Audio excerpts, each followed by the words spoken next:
For decades, the British motorcycle industry was the undisputed king of the world, building machines that defined global speed and luxury.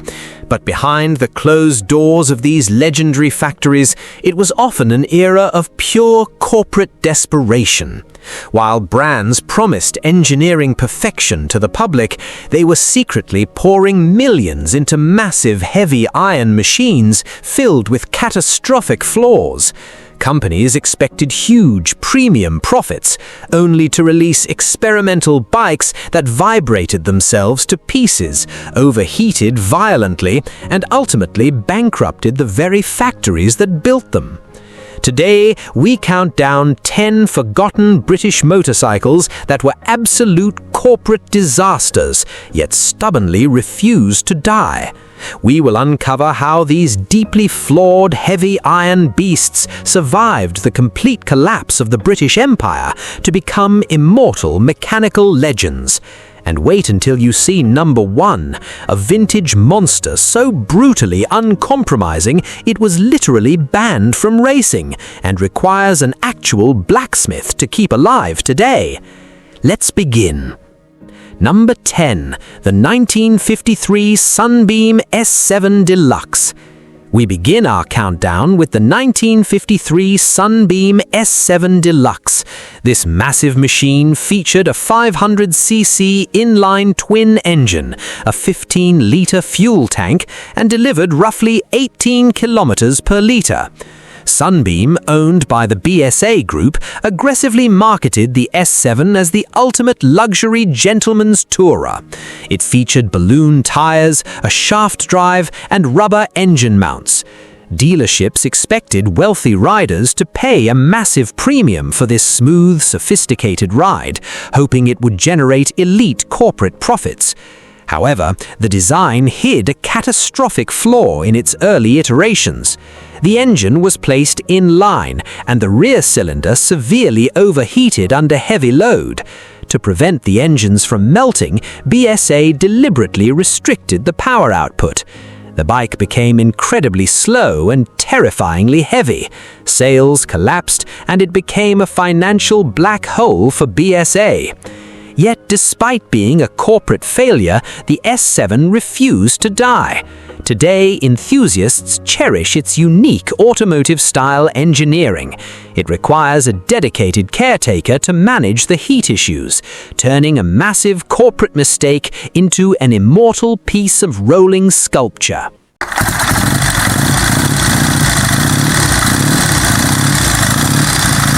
Number 9, the 1935 Rudge Ulster. This machine featured a 500cc single-cylinder engine with a highly advanced 4-valve bronze cylinder head, a 13-litre tank, and managed around 22 kilometers per litre. In the 1930s, Rudge was a dominating force in racing. The Ulster was marketed as a direct replica of their Grand Prix winning machines, offering unparalleled speed to the public. Wealthy speed enthusiasts pre-ordered them in droves, making Rudge a highly profitable powerhouse. But the corporate triumph was short-lived. The intricate 4-valve bronze head was notoriously difficult to tune and prone to catastrophic cracking if mismanaged. When the Great Depression hit, Rudge could not afford to refine the complex design, and the company eventually collapsed into bankruptcy. But the Ulster survived. The sheer quality of the underlying iron meant that skilled mechanics refused to let them rust. Today, tuning a Rudge Ulster requires the intellect of a master watchmaker, a strict rejection of the modern idea that speed should be easy and disposable.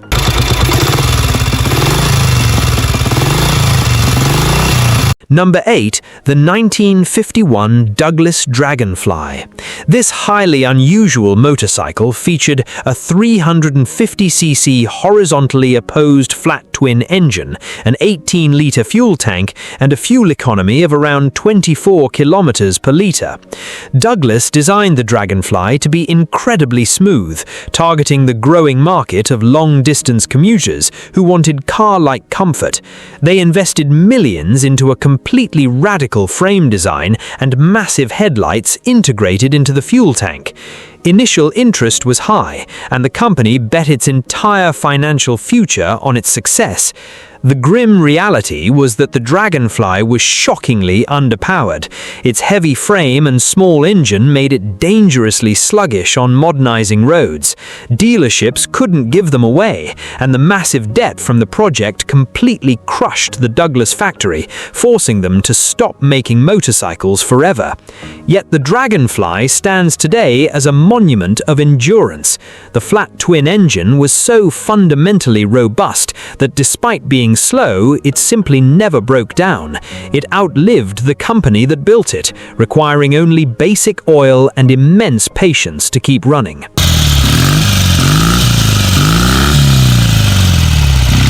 Number 7. The 1938 Excelsior Manxman. Equipped with a 250cc or 350cc single-cylinder engine, an 11-litre tank and roughly 20 km per litre, the Manxman was a thoroughbred racing machine sold to the public. Excelsior marketed it aggressively to privateer racers, promising factory-level performance. Early sales brought a massive injection of cash to the small company. But the Manxman was a brutally uncompromising beast. The engine tolerances were so tight that if a rider missed a gear or over-revved the engine, it would literally tear itself apart, sending shrapnel through the crankcases. The warranty claims nearly bankrupted Excelsior. It was an absolute money pit for average riders, but in the hands of a master mechanic, it was invincible. Today, the Manxman is a roaring rebellion against modern safety nets. It demands 100% of your cognitive load. One mistake and the machine breaks, forcing the rider to be acutely present in a world of digital numbness.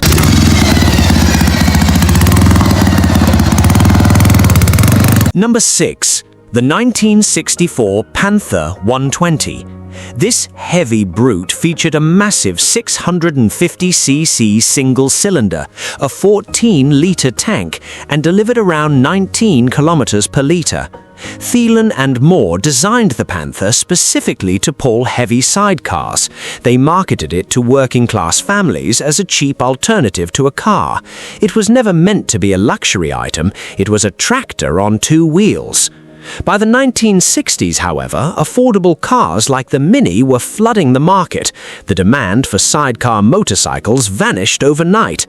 The Panther 120 became instantly obsolete, and the factory went bankrupt shortly after. But the Panther refused to die. Because its engine actually formed the front down tube of the frame, it was built with massive, unbreakable iron castings. It fired once every telegraph pole. The men who maintain Panthers today are not thrill seekers, they are caretakers of industrial resilience, preserving a machine that runs on pure torque and stubborn defiance.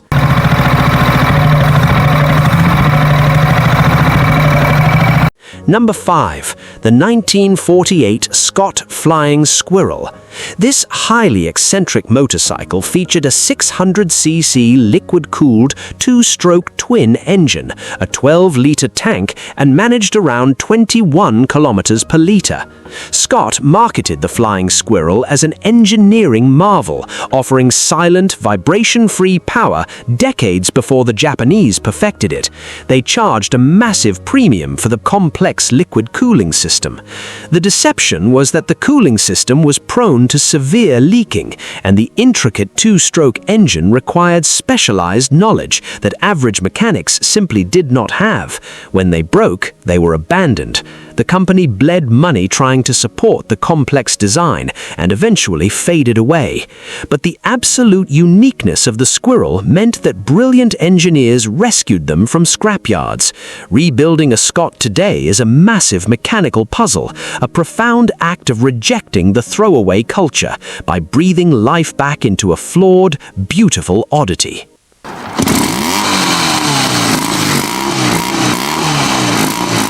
Number 4.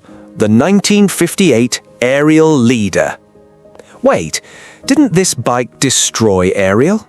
Yes, it featured a 250cc two-stroke engine and an 11-litre tank. But let's look at why it refused to die. Ariel marketed this fully enclosed steel-bodied machine as a two-wheeled luxury car, bringing in massive initial cash before the terrible weight and slow speed bankrupted the company. While it was a corporate death trap, it became a mechanical survivor. The massive steel body panels that ruined the company actually protected the engine perfectly from the harsh British weather. While exposed bikes rusted away in barns, the engines inside the Leaders remained perfectly preserved. Today, restoring a Leader is an act of pure dedication. You have to strip away the massive steel shell to reach the heart. It stands as a powerful reminder that sometimes the very flaws that destroy a company are what allow a machine to outlast generations.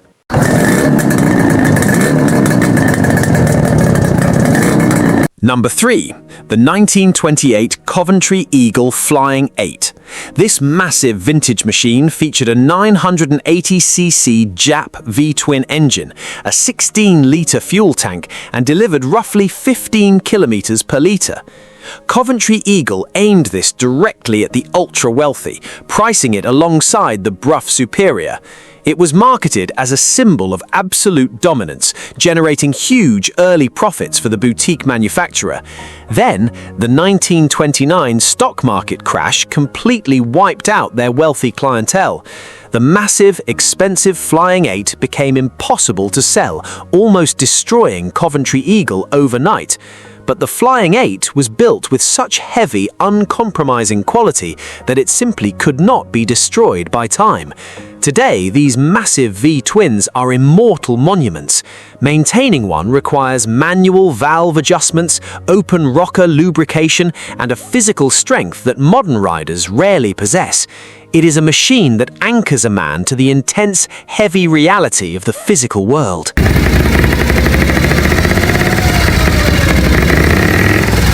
Number 2. The 1959 Triumph 5TA Bathtub. This controversial machine featured a 500cc twin engine, a 15-litre tank, and managed roughly 24 kilometers per litre. In 1959, Triumph made a massive corporate gamble. Hoping to attract wealthy gentlemen commuters, they enclosed the rear half of the bike in heavy steel panels, earning it the nickname the Bathtub. They invested a fortune in factory tooling, expecting record-breaking premium sales. It was an absolute commercial disaster. Traditional British bikers hated the oversized scooter styling. The bikes sat completely unsold on showroom floors. Out of pure desperation, dealership mechanics literally took hacksaws and chopped off the expensive metal fairings just to sell them at a discount. Yet it refused to die. Hidden underneath that hated steel shell was a brilliant, bulletproof Triumph engine. Today, an uncut Bathtub is an incredibly rare survivor, a monument to a massive corporate misjudgment, saved only by the immortality of its heavy iron core.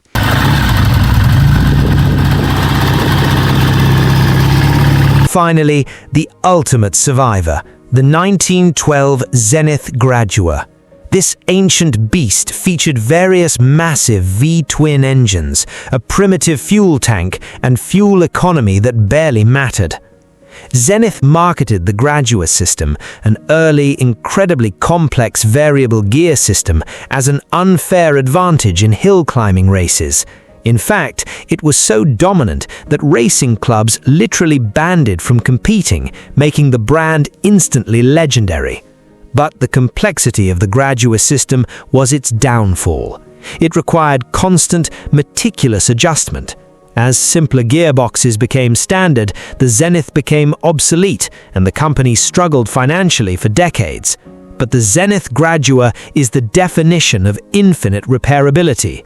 To keep a 1912 Zenith running today, you cannot buy parts. You must literally become a blacksmith. You must forge metal, machine brass, and understand the raw physics of friction.